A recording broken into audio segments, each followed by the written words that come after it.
What's up? What's up? So this, what I want to say is very important. I want to talk about growing. As you get older, constantly growing your paradigm, your perspective, your understanding, and your outlook on life. So before I had children, I used to see people with kids in the mall and things like that, and I see them screaming at them and doing things now, and I'll be like, yo, like, that's fucked up. Now, as I had children, I've learned, also, I thought it'd be easy. I thought, like, I'll be able to tell my children stuff. Like, in my mind, like, yo, my kids, I'm like, nah. Having kids, I realized I have three. I have two daughters and a son. I have my daughter, my oldest daughter, my son, and then my youngest daughter. And it was a learning experience. So my understanding and my view has changed. The conversation and the reasoning that I would have had, or that I had before children, has now changed. So if someone could put a video of me in a discussion about children, while my core perspective on family and community have not changed, maybe my conversation about having children have changed because I don't have any. And then even having them doesn't. You see what I'm saying? So now that I have them, I realize that it takes a village, for real, to really enrich your family. So let's say we look at a lot of immigrant families that come here, or immigrant families that been here over years. They come here with that village format. So the grandmother, grandfather either live with them. Due to circumstances, like the second and third generations, grandmother, grandfathers have had, they went to school and got, careers, they got retirement, they live in. But traditionally speaking, you have a family.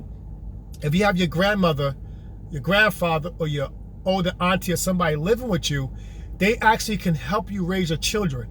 But grandparents in particular, because they're able to, give those stories and give that different type of that patience and that experience with raising your children.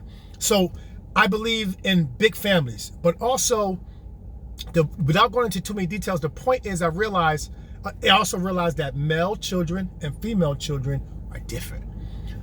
So, but the overall point is that I've changed. Now, can you imagine if I had kids and I never changed my mind or my view? I'm stuck on this perspective. Too many of us are like that. And I understand, like, the way Western education doesn't really teach you independence. It's like someone growing up in a religious household and they get older and they had questions, and now they're a grown man, they still subscribe to that religion, even though they don't follow it. Like, something core inside them from the conditioning, they still hold steadfast. I never had that problem. So it's not that I'm against it, it's just that if I see beyond it, I'm beyond it. But there's also scenarios where people just have, like, convictions. If you don't grow, this is why you need experiences. You have to get out. You have to meet different people. You have to meet white people, blue people, orange people. You have to meet wealthy people. You have to meet people. Most importantly, I would say the most important experience you can have if you are a thinking individual is educated people. I'm not saying that being educated means that they're right, but there's a different level of conversation. It's a totally different level of conversation. And I think that what it is about higher education, quality education, and I disagree with a lot of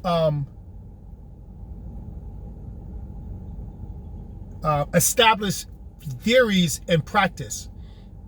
But overall, it teaches you how to be a critical thinker, to not get stuck within yourself. You must be able to look at the world as it is right now with you. Like we're born and we're given our own mind. Whatever existed while I was born, been there, and has been moving and ebbing and flowing before me. And as I go, it will still continue in some form of capacity. So when you come into this world, you must make sense out of it yourself. And what we do from the conditioner, we get stuck on time frames and experiences. And I'm a type of person that when it comes to group dynamics, like, dealing in this world, we deal with racism and stuff like that. So to deal as a black man, I look at the past and I look at the different methodologies and different movements we had, and I look at how they failed. Once I see how they failed, I compare what they've done to how it is now, and I come up with what I feel would be the most effective method today. So I'm upset at how our ancestors were treated. I'm angry at how many black men today lose they're lost in what they could have done through environmental conditioning factors. How many black men going to prison? I don't care about how many white men. If there's more, you got people say, well, there's white men too. Who cares? I'm not white. That matters in a different conversation when we talk about collectively. But this cancel culture where we got to always compare. Well, black people, white people use drugs too. I'm not talking about that. I'm talking about resolving the issue that's affecting my group. You understand what I'm telling you? The solution must be specific to who we are. So if I'm coming from a community where I've witnessed uncles and aunts on drugs and generational poverty, I don't care how many white people has the same, I care if we having a discussion about collectivity and things like that, but as a black man, I'm not going to say, well, white people get high too, so, it is what it is. We all same. Nah, I'm not talking about that. I'm looking at what I see in my environment, what I want to change and how it can change. It's that simple.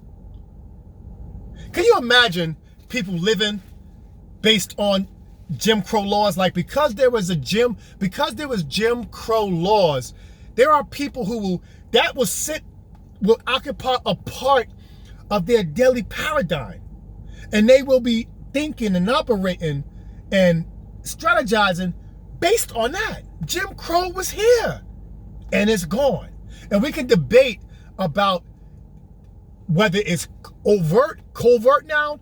The fact of the matter is that we know what it is and what it specifically did at that time is no longer. Now we can drink the water. So it doesn't matter if they put the good fountain in the back. Now we can drink the water. So now let's all quench our thirst. And then we figure out if we have concerns of whether the water is clean, let's quench our thirst because we couldn't get the water the first time. Now we can get it. So now let's quench our thirst and figure out how to come up with our own water supply line, since they can't block us from the river, and filter it ourselves. But to say, yo, fucking Jim Crow, man, we know that. Now what? My personal opinion about protesting is that when I say ineffective, it's the slowest form of active change, bringing active change. What protesting does, it get placation. So when I say things like, I support it, but I just think that it's the slowest form of bringing effective change. Why should I be attacked, or why should I be criticized because I'm not? No, I'm not going out there. I have a different methodology. Why should, as a black man, I see a city burning? Now, knowing all these riots, let's look at black neighborhoods, none of them recovered. So what I had to do, I had to write a report about the Newark riots years ago. It wasn't a report, a research paper with credible resources. Not what I thought. not what I thought, scholars. And you got people that attack that. Well, what type of school? Well, a scholar and what? They fucking scholars and is established facts, peer-reviewed facts and documents and things of that nature. But so, other than a general research paper, what I realized is that the rioting had nothing to do with bringing change. Nothing. No black community ever recovered from rioting. So in my mind, my two pieces of my mind, I realized that, damn, yeah, I'll go out there and protest. And I look at the black groups who did effective protesting. We ain't spending no fucking money, period. No KFC. We don't gotta burn KFC down. Why burn it down? Shut it down. You burn this shit down, they get insurance money, build up again. This is stupid shit, emotional shit. Stop, don't. We ain't spending there, we ain't spending there, we ain't spending there. Let's get together. We ain't vote for him. Come up with a candidate. That's effective. Not anger and going crazy. Then they placate you, they fire 4 officers, and they give the family money, and it's done. And then we back to doing what the fuck we do, which is collectively not much. So rioting have nothing to do with it. Why people riot? Imagine you on a world audience. I care about it's a global society. It matters the argument we make to the world. Because if we ain't trying to make an argument, who are we doing? We just talking. So we protesting for rights and justice and things.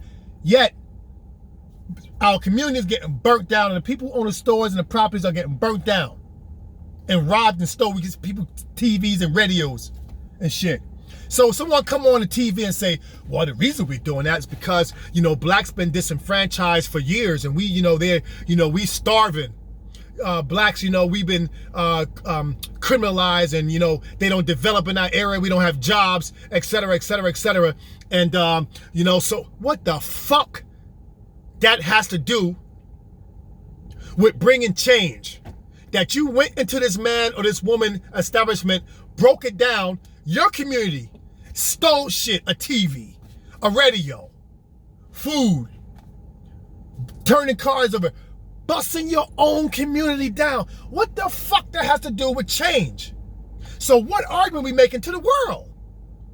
Fuck, who else does it? That shit you see in third world countries. So what are we saying? So you got someone, an intellectual, that come on TV and elaborating on the psychology of deprivation. You hungry, you take food because you don't have the money to buy it. You need stuff. That is a different conversation. That's part of the conversation of coming up with a solution to get out of that. And I believe education is the number one first initial activity. Because how many of you gain some skill or gain something that allowed you to bring more income and increase your life? Then you got them that say, well, you still work for the white man. It's the never-ending fucking story. It's all or nothing. We talking about how white people treat us, but we won't discuss about how in our community, what we can do to change. It's like we say a white man came and set that building on fire, and now we just start keeping it burning. So now, we burning it, we throwing matches, keeping it on it, but the white man started that fire. The fuck? Yo, my motherfucking podcast coming, and I'm going for next. Have some fucking intellectual endurance. Don't get mad because people got rebuttals. Just keep the shit going. Logic will prevail. Reason will prevail. Oftentimes, people who are who are positive, they're not really disagreeing on the core. Healthy debates, healthy dialogues, healthy conversations. Stop acting like y'all motherfuckers out here changing society. Y'all motherfuckers eating, living, working, and talking just like fucking me. I'm doing what I can do right now in my household and how I operate with people. Maybe one day something fucking happened in my whole calling 10 days before I die is to do something that make a difference. I don't know. But I'm starting in my household. And I'm not getting stuck in a paradigm.